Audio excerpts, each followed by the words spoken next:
नमस्कार दोस्तों, आप सभी जानते ही हैं कि विश्वव्यापी कोरोना महामारी ने हमारे जनजीवन को कितना अस्त व्यस्त किया है।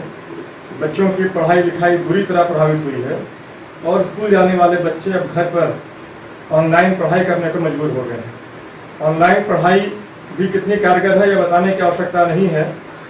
छोटे छोटे बच्चों जिनसे हम लोग अब तक मोबाइल हम लोगों ने दूर रखा था, आज उन सभी के हाथ में मोबाइल आ चुका है और लगता है आगे भी मोबाइल उनके हाथ में रहेगा, क्योंकि कोरोना महामारी इतनी जल्दी तो जाने वाली नहीं है।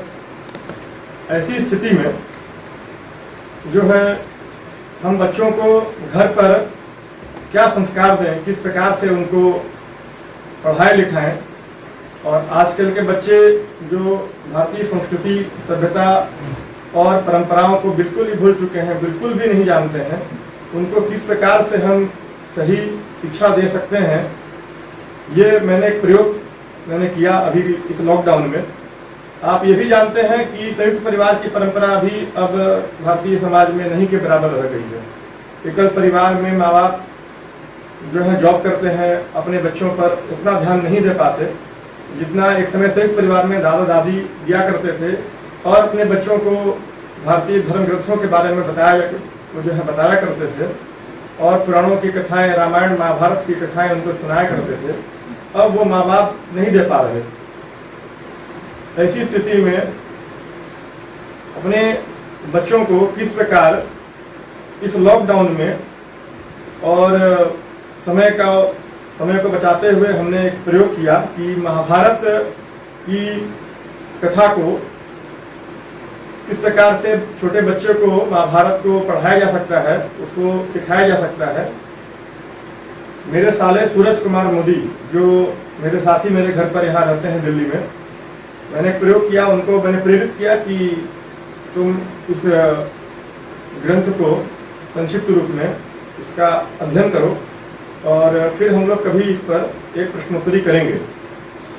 महाभारत भारतीय संस्कृति का सिरमौर ग्रंथ है, इसे पंचम वेद भी कहा जाता है और विश्व का सबसे बड़ा ग्रंथ भी कहा जाता है, सबसे बड़ा महाकाव्य, जिसे लगभग आज से 5000 साल पहले लिखा गया। और भारतीय वाङ्मय में महाभारत के विषय में ऐसा कहा जाता है कि जो महाभारत में है वही संसार में है, जो महाभारत में नहीं है वो संसार में नहीं है।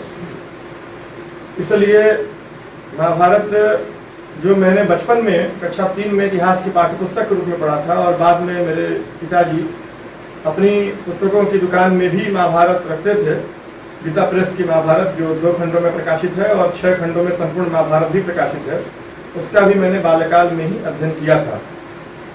इन दोनों ही ग्रंथों का अध्ययन करने के कारण और स्कूल में टेक्स्ट बुक में महाभारत को पढ़ने के कारण मेरे हृदय में महाभारत के प्रति अत्यधिक श्रद्धा भाव जागृत हुई और बाल्यकाल से ही मेरे परम प्रिय ग्रंथों में महाभारत भी है। इसलिए मैंने महाभारत को चुना कि सर्वप्रथम महाभारत का अध्ययन कराया जाए। मैंने अपने साले साहब को प्रेरित किया कि आप महाभारत को पढ़ें और इससे हम बाद में एक प्रश्नोत्तरी करेंगे। तो इन्होंने आज मुझसे कहा कि जीजा जी, हमने पूरी तैयारी की है, आप मुझसे कहीं से भी प्रश्न पूछिए, मैं इसका उत्तर दूंगा। तो आज ये हमारे सामने बैठे हैं। आज हम इनसे देखते हैं कि इनको महाभारत का इन्होंने कितना अध्ययन किया है और क्या इन्होंने तैयारी की है। आज हमारे सामने सूरज कुमार मोदी जी बैठे हैं, कक्षा 7 के विद्यार्थी हैं, संत नागपाल पब्लिक स्कूल दिल्ली में पढ़ते हैं, लेकिन पिछले लॉकडाउन से ही, पिछले वर्ष से ही घर पे ही रह करके पढ़ाई हो रही है। तो सूरज जी, मैं आपसे महाभारत पर आज प्रश्न करने जा रहा हूँ। आशा है आप उनका उत्तर देंगे, सही सही उत्तर देंगे। जो भी आपको उत्तर आता है आप उसे बताइएगा। महाभारत का रचयिता कौन है? महर्षि वेदव्यास। महर्षि वेदव्यास जी का पूरा नाम क्या है? महर्षि श्री कृष्णद्वैपायन वेदव्यास। वेदव्यास जी ने किनके सहयोग से यह ग्रंथ लिखा? गणेश जी के। वेदव्यास जी को यह ग्रंथ पूरा करने में कितना समय लगा? 3 वर्ष। महाभारत में कुल कितने श्लोक हैं? 1 लाख। और कितने खंड हैं महाभारत में? 18 खंड। उन खंडों को क्या कहा जाता है? खंडों को पर्व कहा जाता है। अच्छा, पर्वों के आपको नाम याद है? कौन कौन से पर्व है महाभारत में? मैं बता सकता हूँ। बताइए। सबसे पहला पर्व है आदि पर्व, सभा पर्व, वन पर्व। वन पर्व के बाद है वन के बाद विराट पर्व, उद्योग पर्व, भीष्म पर्व, द्रोण पर्व, कर्ण पर्व, शल्य पर्व, बाद है पौराणिक पर्व, नहीं, सौप्तिक पर्व। सौप्तिक पर्व, स्त्री पर्व, स्त्री पर्व के बाद है शांति पर्व, अनुशासन पर्व, अर्धवैदिक पर्व, अश्वमेधिक पर्व। अश्वमेधिक पर्व, आश्रम वैदिक आश्रमवासिक पर्व,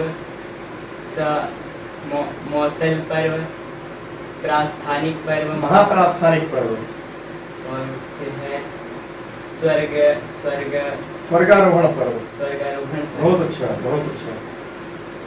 महाभारत का एक हिस्सा ऐसा भी है जो उसका परिशिष्ट कहलाता है, उसका क्या नाम है?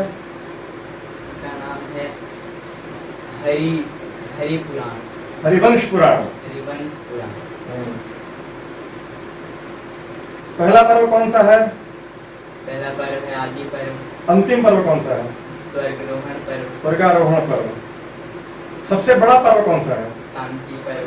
सबसे छोटा पर्व कौन सा है? स्वर्गारोहण पर्व। भगवत गीता महाभारत के किस पर्व का हिस्सा है? भीष्म पर्व का हिस्सा है। भगवत गीता में कितने श्लोक हैं? 700 श्लोक है। कितने कितने अध्याय हैं गीता में? 18 अध्याय। महाभारत में इच्छा मृत्यु का वरदान किसको किसको मिला हुआ था? पितामह भीष्म को। भीष्म का असली नाम क्या था? देवव्रत। भीष्म के पिता कौन थे? शांतनु। भीष्म की माता कौन थी? गंगा।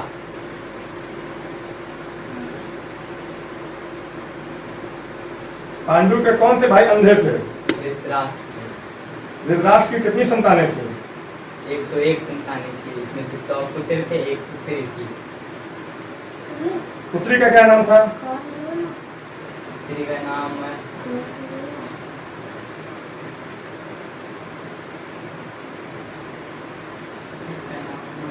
दुश्शला। दुस्सला था। दुश्शला का विवाह किससे हुआ था? दुस्सला का विवाह जयद्रथ से हुआ था। कौरवों और पांडवों को अस्त्र शस्त्र की शिक्षा सबसे पहले किसने दी? कृपाचार्य ने। उसके बाद किन्होंने दी? द्रोणाचार्य ने। द्रोणाचार्य के पुत्र का क्या नाम था? अश्वत्थामा। पांडु की कितनी पत्नियां थी? पांडु की 2 पत्नियां थी, कुंती और माद्री। कुंती की कितनी संतानें थी? 4 संतानें। कौन कौन सी? सबसे बड़े थे कर्ण, फिर युधिष्ठिर, फिर भीम, फिर अर्जुन। कर्ण किसके अंश से पैदा हुए थे? सूर्य के अंश से कर्ण पैदा हुए थे। और भीम? भीम पवन देव के अवतार थे।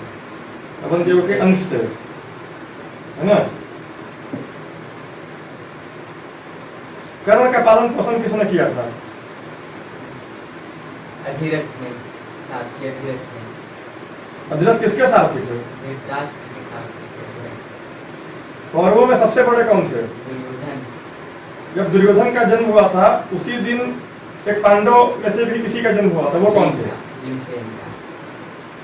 राजसूय यज्ञ में अग्र पूजन किसका हुआ था? श्री कृष्ण जी का। उसी यज्ञ के दौरान कृष्ण जी ने एक राजा को भी मारा था। शिशुपाल को।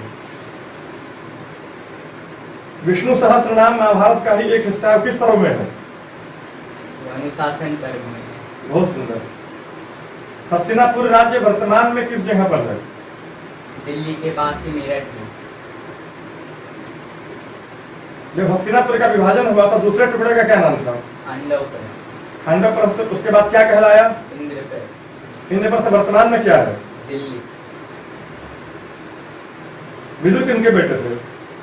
अंबालिका के दासी के बेटे थे। पांडवों को मारने के लिए जो लाक्षागिरी बनाया गया था, वो लाक्षागिरी किसी इंजीनियर ने बनाया था, उसका क्या नाम था? उसका नाम था कंपन। पुरोचन। पुरोचन। कृष्ण के शंख का क्या नाम था? पांचजन्य।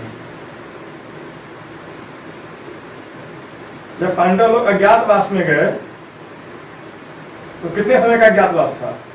12 वर्ष का वनवास था और 1 वर्ष का अज्ञातवास था। 1 वर्ष का अज्ञातवास था। अज्ञातवास के दौरान भीम का क्या नाम था? भीम का नाम वल्लभ था। और युधिष्ठिर का क्या नाम था? कंस। और अर्जुन का नाम क्या था? नला। भीम क्या करते थे वहां पर? भीम वहाँ के रसोइया थे। गांधारी और शकुनी आपस में क्या थे? गांधारी और शकुनी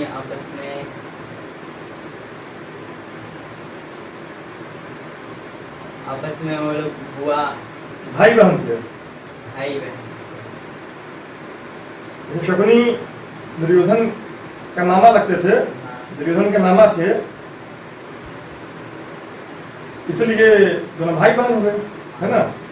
ये कहाँ के रहने वाले थे शकुनी और गांधारी? गांधार थे। गांधार अभी कहाँ पर है? अभी पाकिस्तान में है। अफगानिस्तान में है। अफगानिस्तान में। अफगानिस्तान में। और उसका अभी क्या नाम है? कंधार।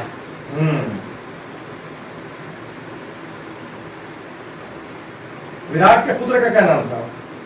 उत्तर कुमार। और पुत्री का क्या नाम था? उत्तरा। उत्तरा का विवाह किससे हुआ? अभिमन्यु से। अभिमन्यु किसका बेटा था? अर्जुन का। अर्जुन किसका बेटा था? अर्जुन पांडु के। कितनी क्षौणी सेना महाभारत युद्ध में लड़ी थी?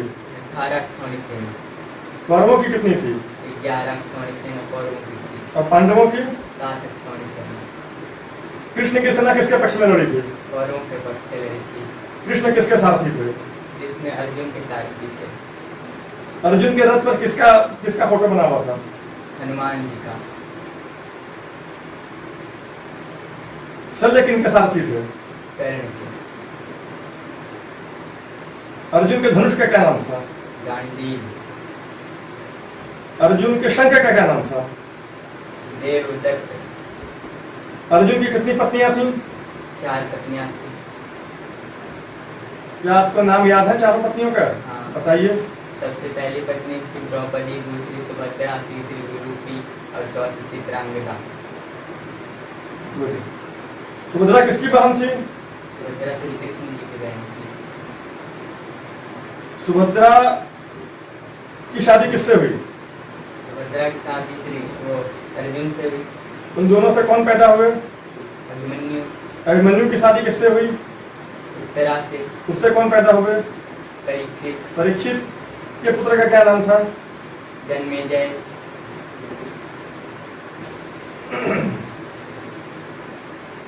भीष्म को किसने पराजित किया युद्ध में? अर्जुन ने। भीष्म को पराजित करने में अर्जुन को किसकी सहायता लेनी पड़ी? शिखंडी की। भीष्म कितने दिनों तक सरसैया पर रहे? 58 दिनों तक। 58 दिनों तक क्यों रहे सरसैया में पड़े हुए? क्योंकि वो सूर्य को उत्तरायण होते हुए देखना चाहते थे और सूर्य उत्तरायण मकर संक्रांति के दिन ही होता है। इसमें 58 दिनों का इसमें विलंब था। जब वो सरसैया पर गिरे थे, बाणों की सैया पर जब गिरे उस समय में और सूर्य के उत्तरायण होने में 58 दिनों का समय था विशेष, इसलिए 58 दिनों तक उसकी प्रतीक्षा की है सूर्य के उत्तरायण होने की। जब सूर्य उत्तरायण में आ गया तब मकर संक्रांति का दिन था, तब उन्होंने अपने प्राणों का त्याग किया। भीष्म को इच्छा मृत्यु का वरदान था, वो जब तक चाहते जीवित रह सकते थे, इसलिए वो अपने प्राणों को रोके रहे 58 दिनों तक।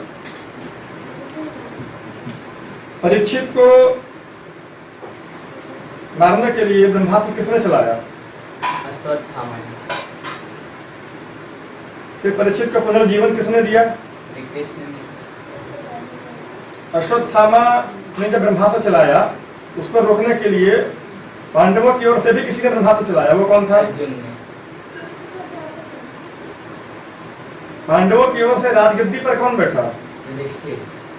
युधिष्ठिर कितने समय शासन किए? 36 वर्ष। युधिष्ठिर जब स्वर्ग की ओर प्रस्थान किए उस समय जो राजगद्दी पर किसको बैठाया? परीक्षित को।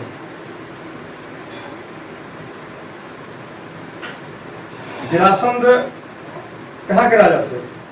जरासंध जरासंध मगध के राजा थे। बहुत अच्छा। जरासंध को किसने मारा? जरासंध को भीम ने मारा। जरासंध किनके ससुर थे?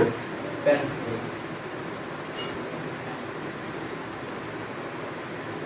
और कंस के भांजे कौन थे? कंस के भांजे थे जरासंध। भांजे? भांजे थे कृष्ण, श्री कृष्ण। हाँ। कृष्ण के पिता कौन थे? कृष्ण के पिता थे वसुदेव। कृष्ण की माता कौन थी? देवकी। बहुत अच्छा।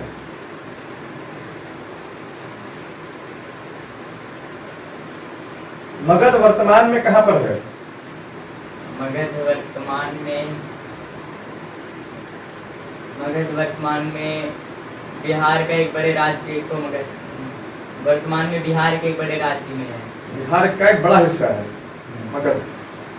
इस समय मगध कहलाता था। और मगध की राजधानी थी गिरिव्रज। हाँ, गिरिव्रज। जो आज की तारीख में राजगीर है ना, नालंदा के पास। मुझे वहां जाने का मौका मिला है सन 2001 में। तो मैंने नालंदा और राजगीर दोनों का भ्रमण किया था। वहाँ पर जरासंध का अखाड़ा आज भी है राजगीर में। जरासंध एक बहुत बड़े पहलवान भी थे। उनका एक अखाड़ा वहाँ आज भी है। और उनके रथ के पहिए से जो निशान बना, वो निशान भी है आज तक।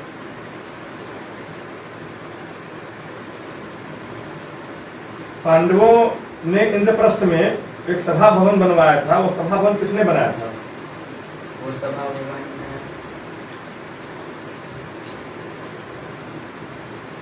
भवन को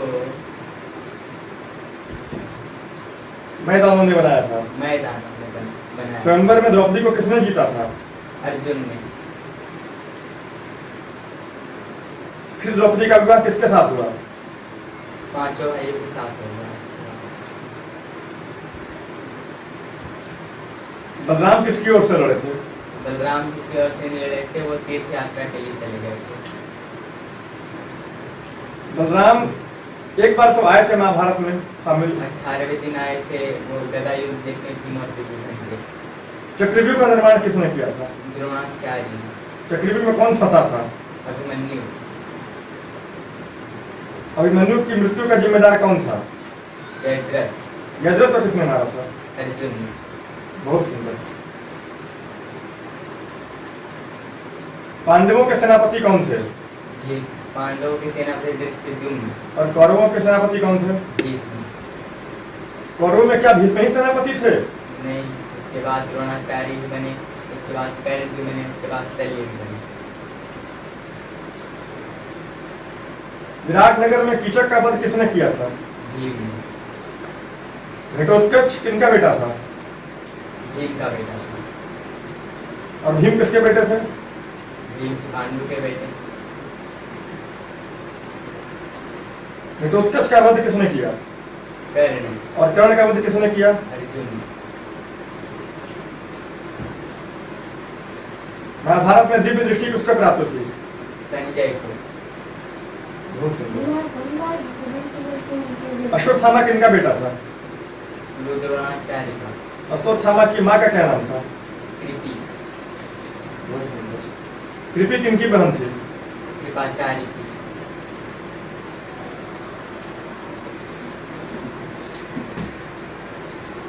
दुर्योधन का वध किसने किया था? भीम ने।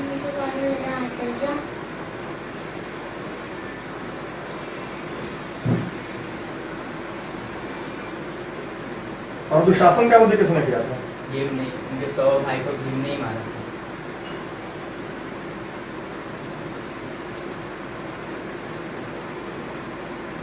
अभिमन्यु की मृत्यु का बदला किसने लिया? अर्जुन ने। बहुत सुंदर।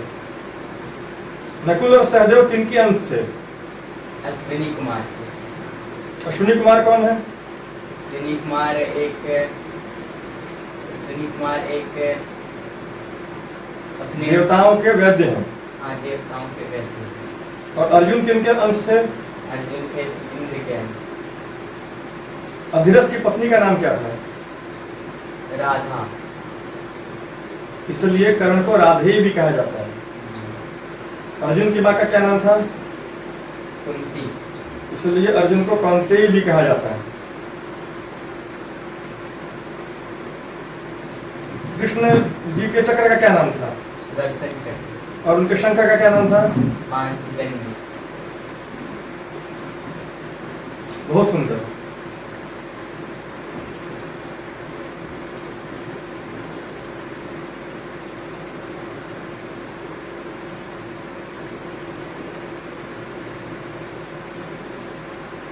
बेटा काफी अच्छा प्रयास आपने किया है और आपने मेरे द्वारा पूछे जाने वाले प्रश्नों में मैंने लगभग आपसे 120 प्रश्न किए हैं और उनमें अधिकांश का आपने बहुत सही उत्तर दिया है।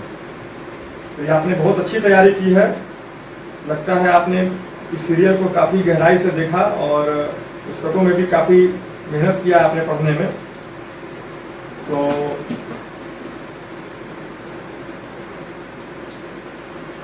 और भी आपसे मैं प्रश्न कुछ करता हूँ। घटोत्कच की माँ का क्या नाम था? डिम्बा।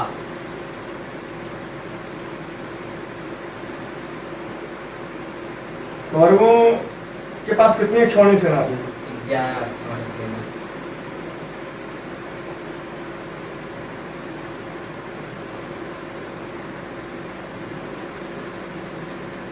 युधिष्ठिर के बाद राजा कौन बने? परीक्षित। परीक्षित के बाद राजा कौन बने? जन्मेजय।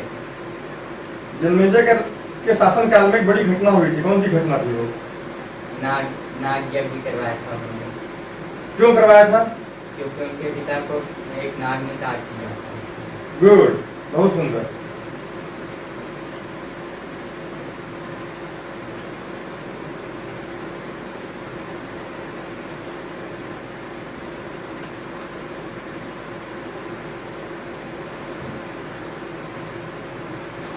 आपने बहुत अच्छी तैयारी की है और मेरी बेटा आपको बहुत शुभकामना है कि आप इसी प्रकार आगे बढ़िए और आगे कभी हम आपसे रामायण पर भी प्रश्नोत्तरी आपके साथ जो है करेंगे। आपको बहुत बहुत शुभकामनाएं हैं।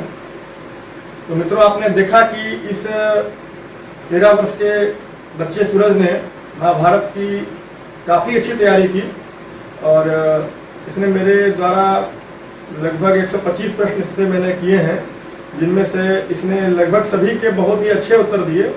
कहीं कहीं इसने कुछ छोटी मोटी कुछ गलतियां की हैं, परंतु अधिकांश का इसने बहुत सही उत्तर दिया। तो इस प्रकार मुझे विश्वास है कि आपको ये वीडियो पसंद आया होगा और मैं ये अपेक्षा करूंगा कि आप भी अपने घर में इस प्रकार का प्रयोग करें अपने बच्चों के साथ। अपने बच्चों को भारतीय संस्कृति का और भारतीय परंपराओं का, भारतीय शास्त्रों का ज्ञान देने का ये बहुत ही अच्छा माध्यम है। ये लॉकडाउन, इसका पूरा उपयोग इस प्रकार से किया जा सकता है और ये वीडियो आपको निश्चित रूप से पसंद आया होगा। आप अपने जो सुझाव हमें ज़रूर दीजिएगा कि इसको और हम लोग कैसे बेहतर बना सकते थे और आगे सूरज को किस दिशा में आगे बढ़ाया जाए, इस पर भी आपके सुझाव अपेक्षित हैं। बहुत बहुत धन्यवाद।